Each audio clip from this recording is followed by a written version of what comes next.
just so that I make sure that we are live, and then it'll give me a chance to share it out to Facebook.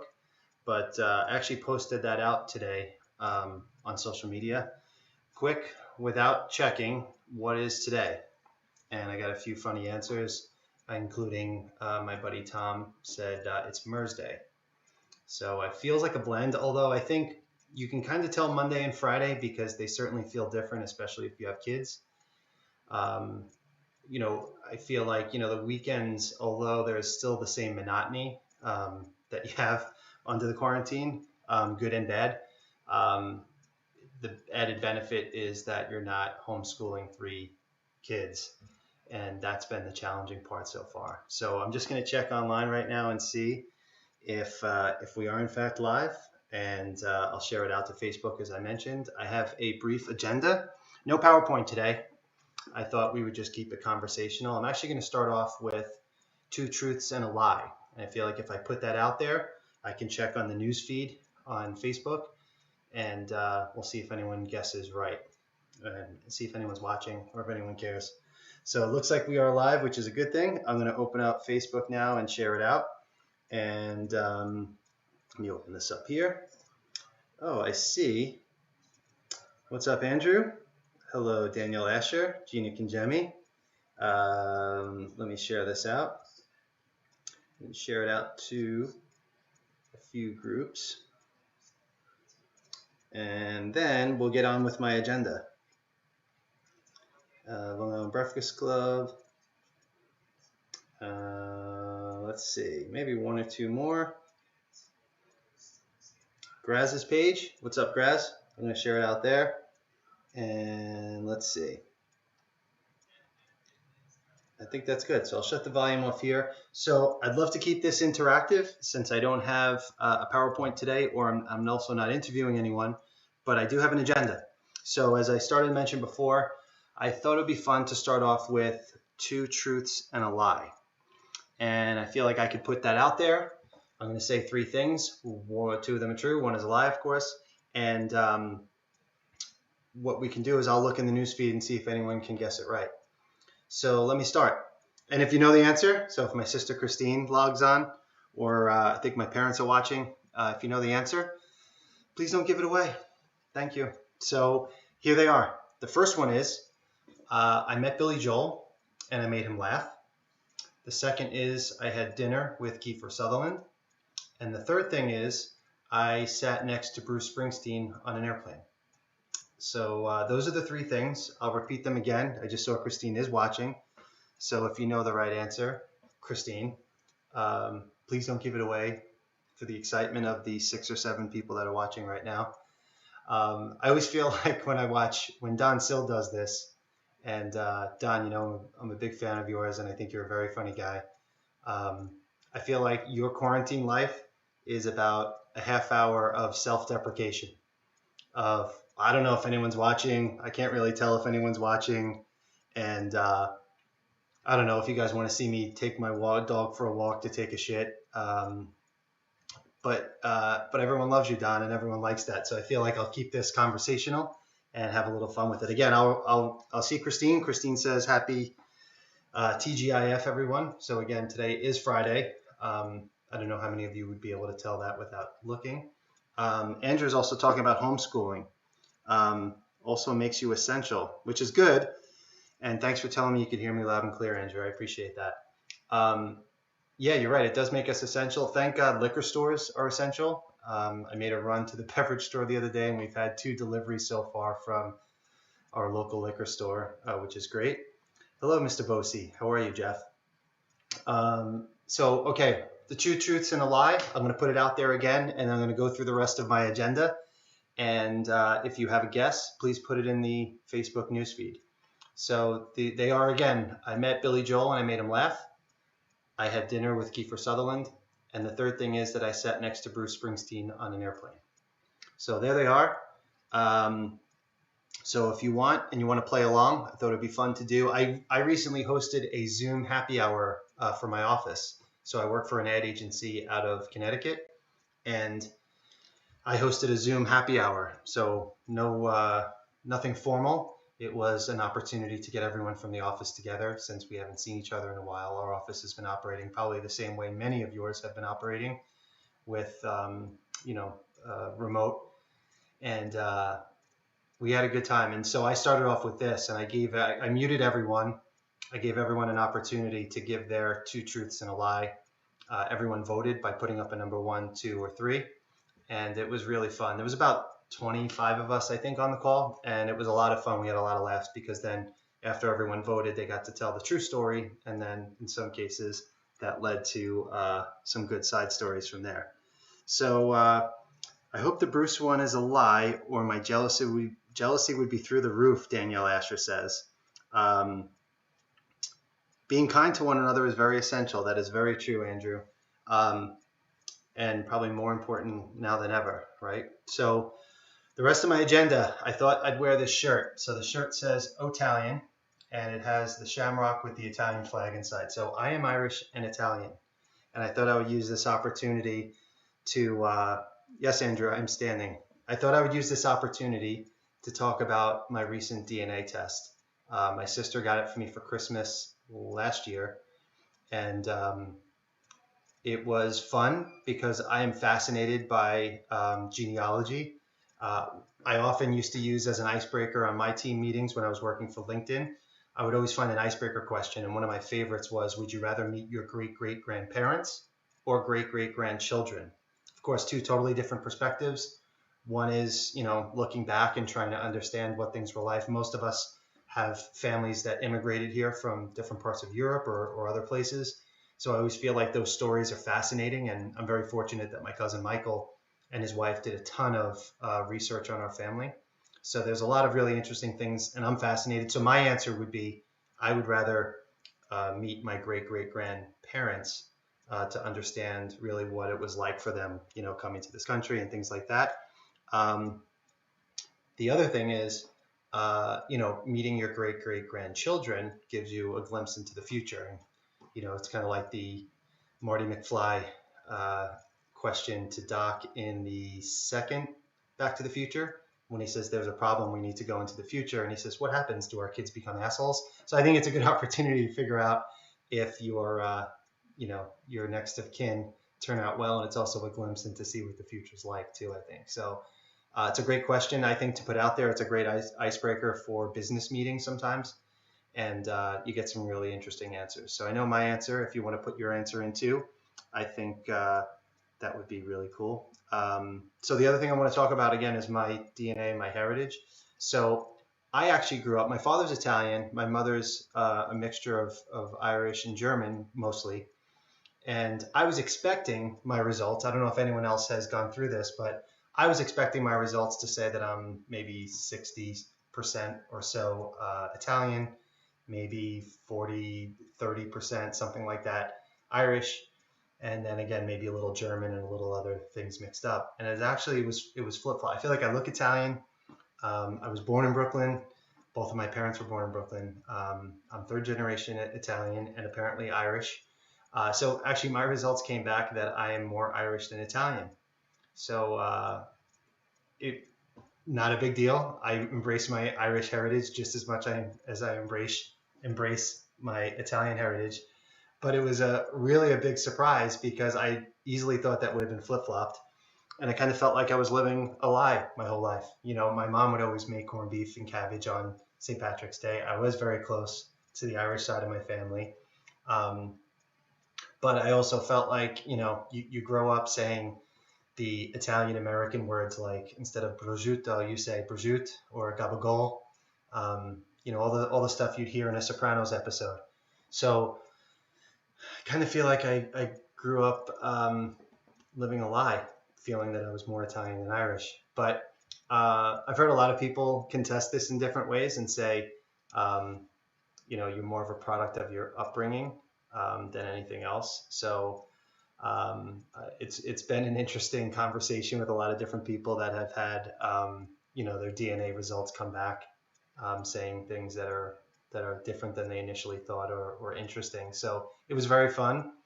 It's also cool then you get to see the regions of where your family's from, and I knew some of this already. Again, thankful to my cousin Michael and his wife. Cindy for doing a lot of research on our family. But I was fascinated, and when I started doing stand-up, I kind of made that part of my routine of doing the test and getting the results. And kind of said, I feel like I should start a support group for people like me, where I could say, hi, my name is Tom, and I used to be Italian. And I feel like then you could also practice saying some of the Italian American words properly, like mozzarella instead of mozzarella, or manicotti instead of manigot. So, my wife is actually an Italian teacher, and she's always correcting me. If I say prosciutto, she always says prosciutto. And that is the way they actually say it in Italy. It's only Brooklyn or parts of New Jersey, I guess, that say prosciutto. So I feel like in this support group, we can learn how to say the right things. So I'm looking down, no way Italian with that last name. That's very good, Bosi. Now I really want to rub ragu. Okay, I'll skip over that, Jeff, because my parents are watching.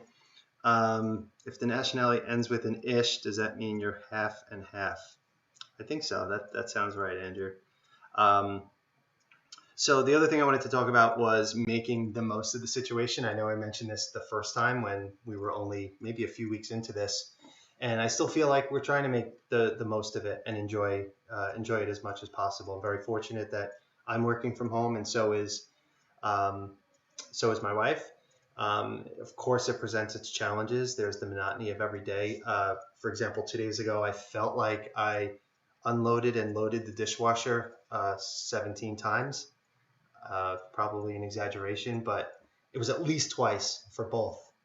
We're trying to use paper plates whenever possible, but or now, of course, we're looking for every shortcut when cooking, so that you're not dirtying. You're dirtying the least amount of pots and pans. I feel like, cooking 3 meals a day like that, and even when you try and take shortcuts like having peanut butter and jelly for lunch or cold cuts or things like that, the monotony of doing it every day, 3 times a day at least, is crazy. And I feel like, everyone's snacking like crazy too. My kids are always hungry. Of course, we're trying to get them to fill up during the meals, but I feel like while they're having breakfast, they're asking me what's for lunch and can I also have a snack? And that's while they're having breakfast. So they're literally eating us out of house and home. I also feel like they've grown a lot in the last 2 months, so maybe it's the eating, and we're trying to get them to go outside and get as much energy out as possible each day.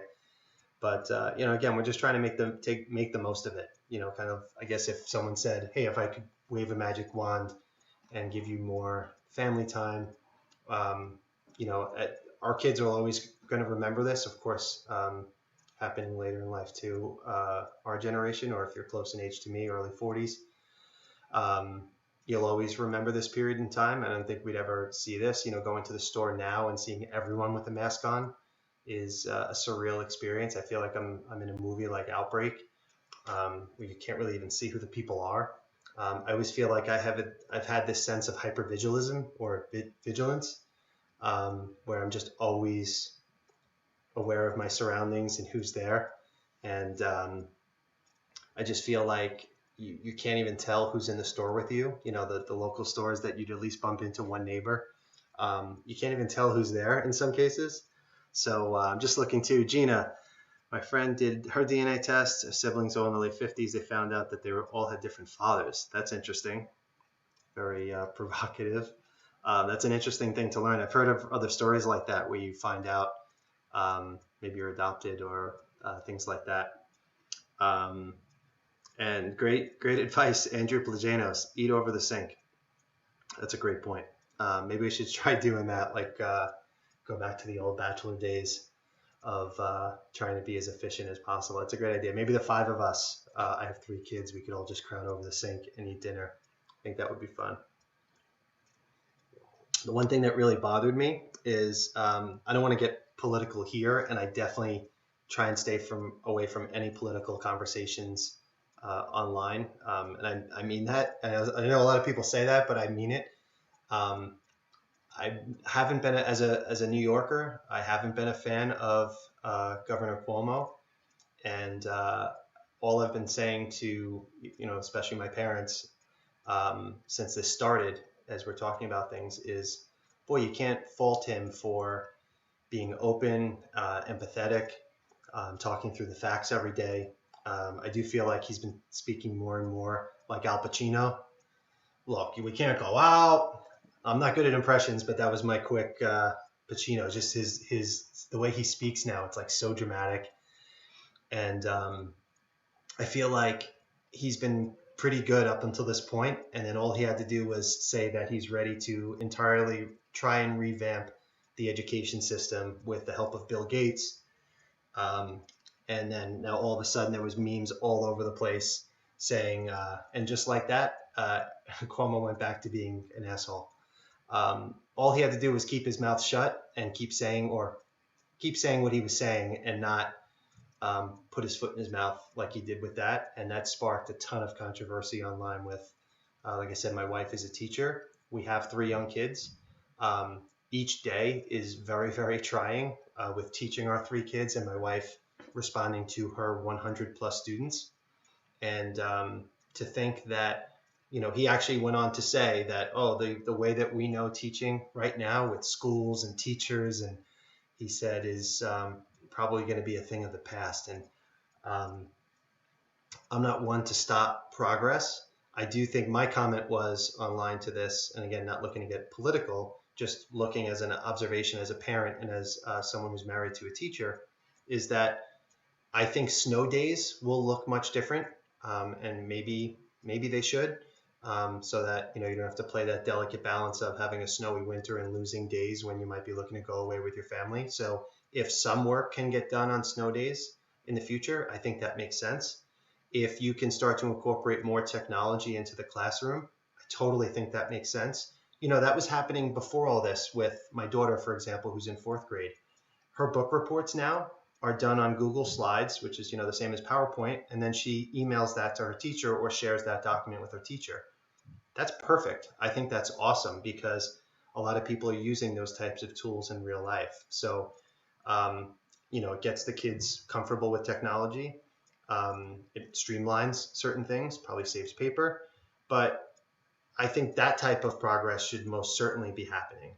I don't know that we should be looking at some type of system that mirrors what's happening today, because then there's just a whole host of issues and problems that I think go along with that. I think kids should be socializing with other schools and with other students. And I think, it's a big part of your development. One of the things I watch or listen to a podcast fairly often from Adam Carolla, and I'm a big fan of his. And he wrote a book that was called "In 50 Years We'll All Be Chicks." And without getting too deep into it, he talks about how we're continuing to remove parts of things that present friction to us, especially with our kids. He talks about participation trophies and things like that, but he even talks about the ropes in gym class, right? And he says that we got rid of those because too many kids couldn't do it, and then they felt bad about themselves that they couldn't do it. Well, guess what? Life is filled with that. You have to go speak in front of people at work. You have to prepare something to share with your boss. You have to have a difficult conversation with your spouse, whatever it is. Life is filled with some type of uncomfortableness and friction.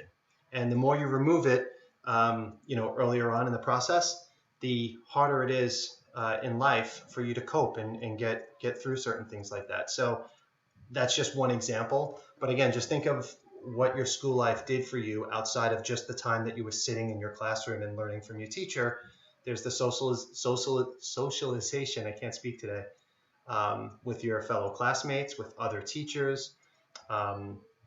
It's the structure, it's showing up and doing certain things. So getting back to Cuomo, I think he's crazy and delusional if he thinks that there should be some type of quicker agenda happening right now between him and Bill Gates to force a major change to resemble anything that looks like this. I'm all for implementing more technology where it makes sense and where it's appropriate.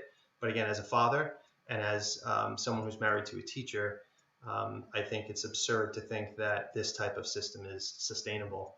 And everyone got back to hating Cuomo again, I think, in New York.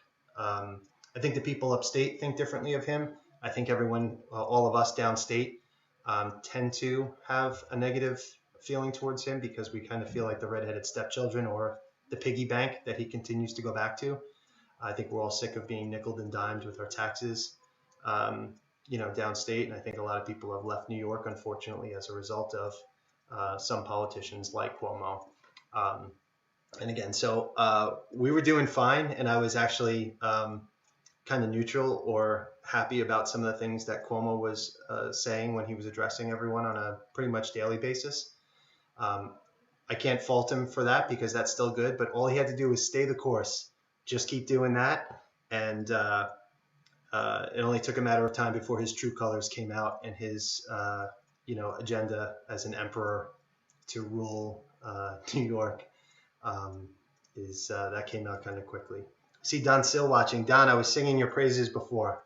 I'm looking forward to Put Up, Shut Up, and Stand Up this Saturday. I'm always a big fan of yours and the show. And I told everyone that I was going to try and emulate your style for quarantine life because it's always conversational. You're an entertaining guy. You're easy to listen to, even if it is just taking a walk down the block to watch your dog take a shit. So saying hello to you, Don Sale. I hope you're doing well. The other thing that I wanted to talk about today was supporting local. We've all seen those memes on social media about, hey, that local store or pizzeria that you hit up every time your school is doing a fundraiser to try and get a gift card. Now's the time to repay them. And I couldn't agree more. We've tried to do that. We're trying to be smart with our money, so stretch it by, cooking at home as much, which is why I'm loading and unloading the dishwasher 17 times a day. But, when we are trying to mix it up or we do have a busy day with the kids with schoolwork or my wife and I with our jobs and we order in, one of the things that I've heard, and I have some friends that are business owners in the area, is that calling them and working with them directly is much better than using a DoorDash or Uber Eats. Of course, if you have to use those out of certain convenience, it's better than nothing. But they also take a bigger cut from those small businesses like the neighborhood pizzeria. So my recommendation as a way to help support local businesses and help keep them afloat during all of this is to call them directly, place the order directly, and either have them deliver it to you or go pick it up and do that curbside. Because I think that's a great way to support local businesses. And if you're doing it that way, more money stays in their pocket versus the fees that would go along with a DoorDash or Uber Eats. Again, nothing wrong with those platforms. I've used them and will continue to use them down the road. But certainly for now, if you're trying to do the right thing and support some local businesses, they're all running great deals. Many of them are. One restaurant by us has a special of like a half a tray of almost anything that they make in an Italian restaurant in Northport, Rob Key's. They're doing that for $50. Some great specials from Mario's Pizza here locally. Friends with the owner there too. And Gino's Pizza has some good deals too, where they're, offering up all these bundles. And, it's a good opportunity to support them. Again, these are the people that we very easily turn to if the school is doing a fundraiser or the Boy Scouts or there's a charity that I work with. We go to these people all the time, and many of them are very often happy to help and be really supportive members of the community. So it's nice if we can return the favor and support local now more than ever. I'm kind of perplexed when, you see a long line in front of Costco, and of course they have a lot of essential products. It does seem a little weird that the government can trust us to go to Walmart or go to Home Depot or go to Target or go to Costco and practice social distancing and make everyone wear a mask. But a lot of small businesses were forced to either shut their doors temporarily or severely modify how they do business. And so I feel like it seems a little unfair that they're not being treated equally. If they're going to treat us with some type of give us the respect to think that we can go to Target and buy certain things or go to Home Depot, to get supplies for all the outdoor projects that people are doing. I kind of feel like many small businesses should be allowed to continue to operate. And I'm very hopeful that, things can open up in a smart way, of course, to help them get back on their feet and get the economy going again in a smart way, not naive enough to think that it's a matter of flipping a switch, but I do kind of think it's an unfair advantage over the big box retailers, like a Walmart. As it is, they already have a lot of advantages over your local stores. So just kind of putting that out there, that I do think that people should be able to kind of think responsibly, hopefully. But I guess we'll see how that plays out.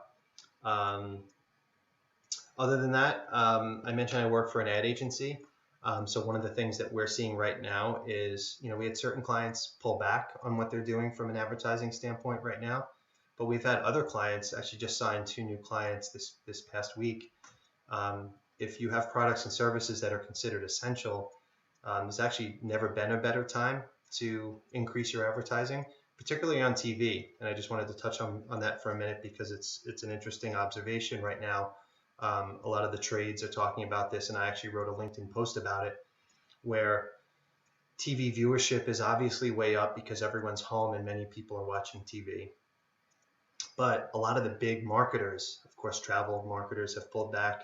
Automotive manufacturers pulled back initially, and they're starting to come back with a modified messaging. So you have this weird thing happening where it's all about supply and demand like everywhere else, but viewership is way up, so their numbers are very high in terms of audience and reach, and the prices have come way down because there's a lot of available inventory. So we have a lot of clients that are trying TV for the first time and seeing great performance.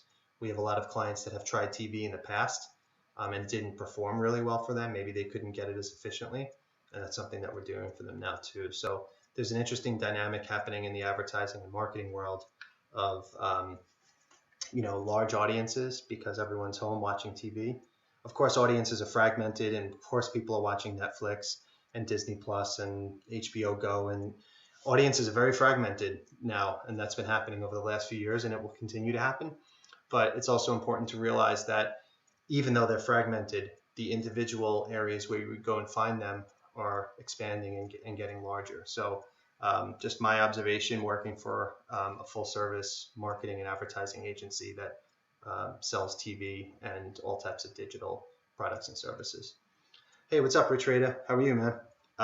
Loved your first show with you and Jeff. Thanks for tuning in today to this show, and looking forward to your next show. So what's up, Rich? One of the things I wanted to talk about too is a big thank you to all types of essential workers, cops, firemen, healthcare workers, sanitation workers.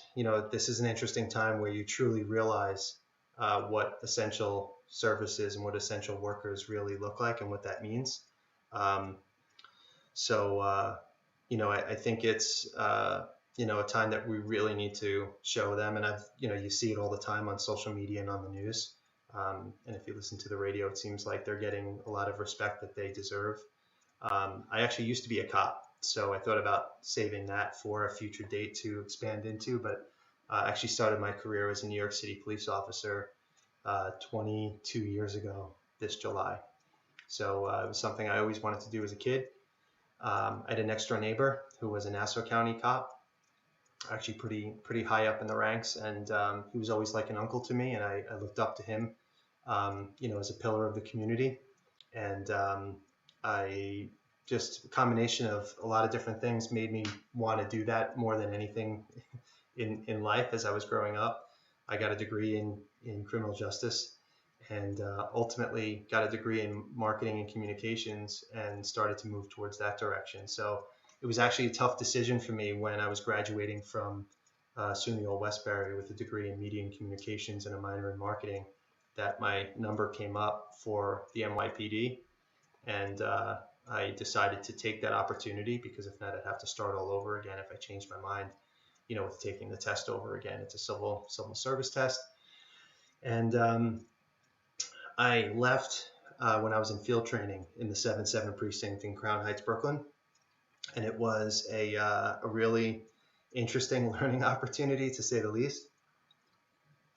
there were a lot of things that hit home, and I feel like I matured very quickly at the age of 22 when I was going through the police academy. And I'll explain what I mean by that.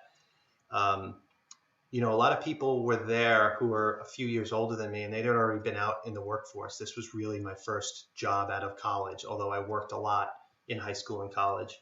But this was my first real career out of college. I graduated in May from college, and I started June 1st in 1998 as a New York City police officer. And I was looking at everything, with really a fresh viewpoint. And some other people had said, hey, I already worked in the private sector, and now I'm ready for something like this with, a 20-year pension or a 20-year work and then your pension, benefits for life. There's a lot of really great things, that go along with a job like that. But then there were some things that hit me where they talked about the times when the city would back you up if you're involved in, a shooting, for example. So there were 11 rules of deadly physical force. And basically, these are the rules that when you follow these rules, the city will back you up. If you don't follow any one of those rules, you're completely on your own to get your own attorney, pay for your own attorney. There was an expression that said, I'd rather be tried by 12 than carried by 6. So which just shows that when you're a cop and you're in a difficult situation, you generally do what would save your life. And there are instances where you can't shoot at a moving vehicle, but then maybe you could think of one or two instances that it might make sense. But then the city won't back you up, and they'll say that that's the way that they trained you. So I learned a lot, and some of those things made me question my choices. There was also an instance where we did a lot of role playing, and there was a lot of things that you did in the police academy that have already happened. So now they're using those as learning experiences. For example, you go to pull someone over.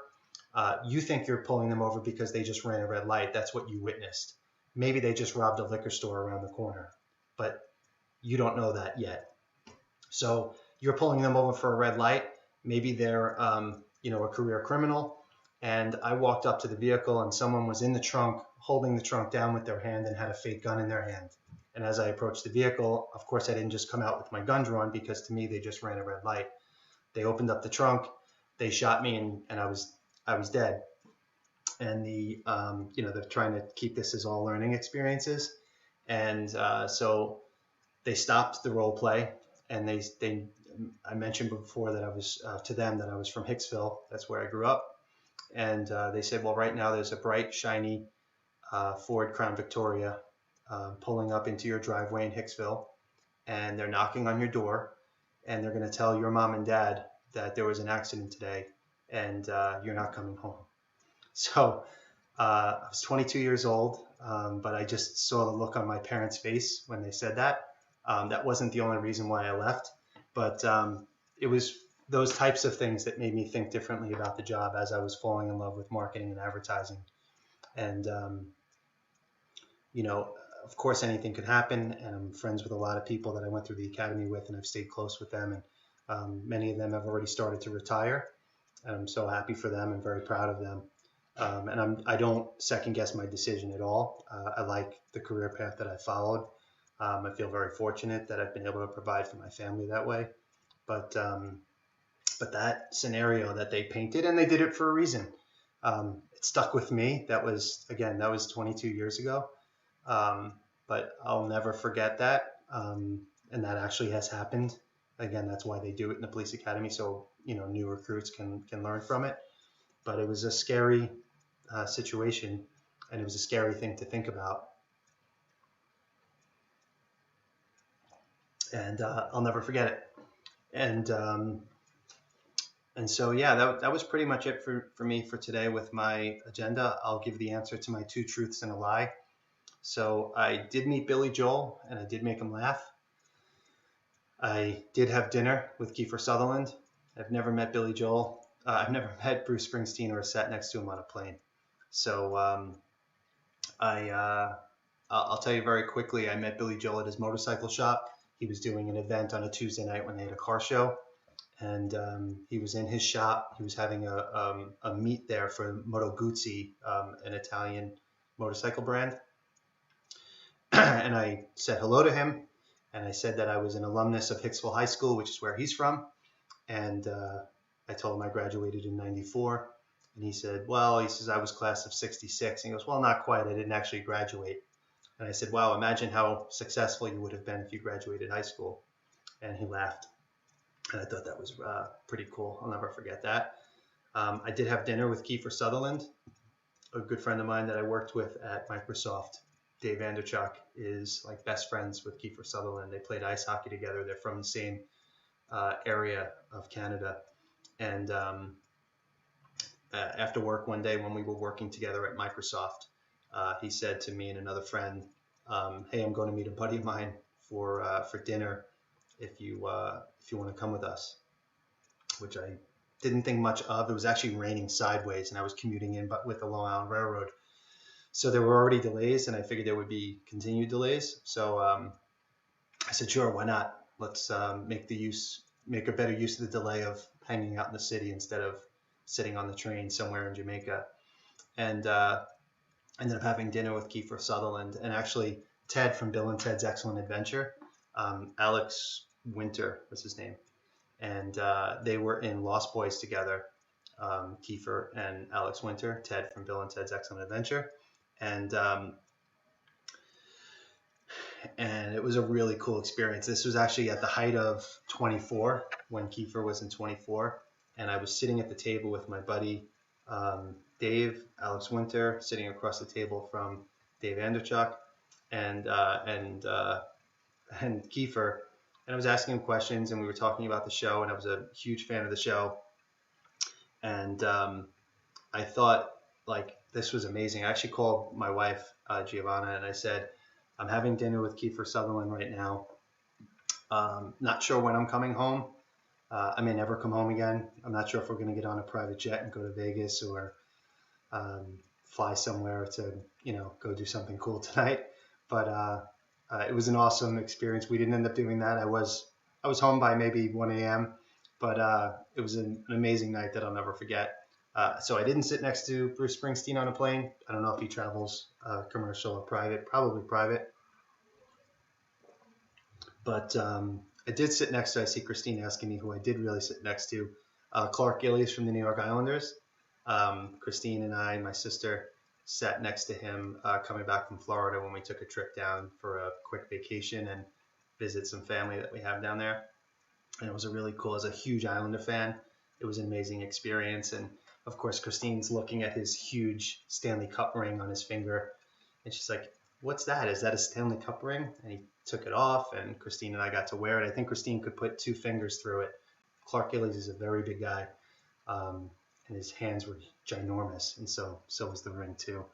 And so that was a really cool experience. So I didn't sit next to Bruce Springsteen. That was the lie. The 2 truths are Billy Joel and Kiefer Sutherland. So that's it for me for today for Quarantine Life on Friday. I hope you're all doing well. I hope you're all safe. Again, we keep trying to keep it in perspective that, yes, it sucks doing the dishwasher a few times, but we have a dishwasher. And, we have our health. And I know a lot of people have been sick during this, and a lot of people have passed. A lot of people have lost loved ones. And that's very real, and that's very sad. And so, my heart goes out to all of those people. I have certain friends that have been affected, and keeping them in my prayers. And, we're going to get through this. This too shall pass. And, I'm a very optimistic type of person. I try to only get upset about things that are in my control. This certainly is completely out of my control. But, I'm very happy to be part of the Govs comedy radio family. And when this opportunity came up, I was more than happy to raise my hand and say that I would do some of these. And it's been fun, in addition to my regular show, which is last Saturday I had it, Cruising the Pike, Cars and Comedy with Tom Galati. It's been a really cool, fun, passion project, talking to very influential people in the car industry, and trying to have some fun and have some laughs in there too. So I'm skipping this Saturday, but I'll be back on next Saturday. So thank you everyone for tuning in today. Stay safe,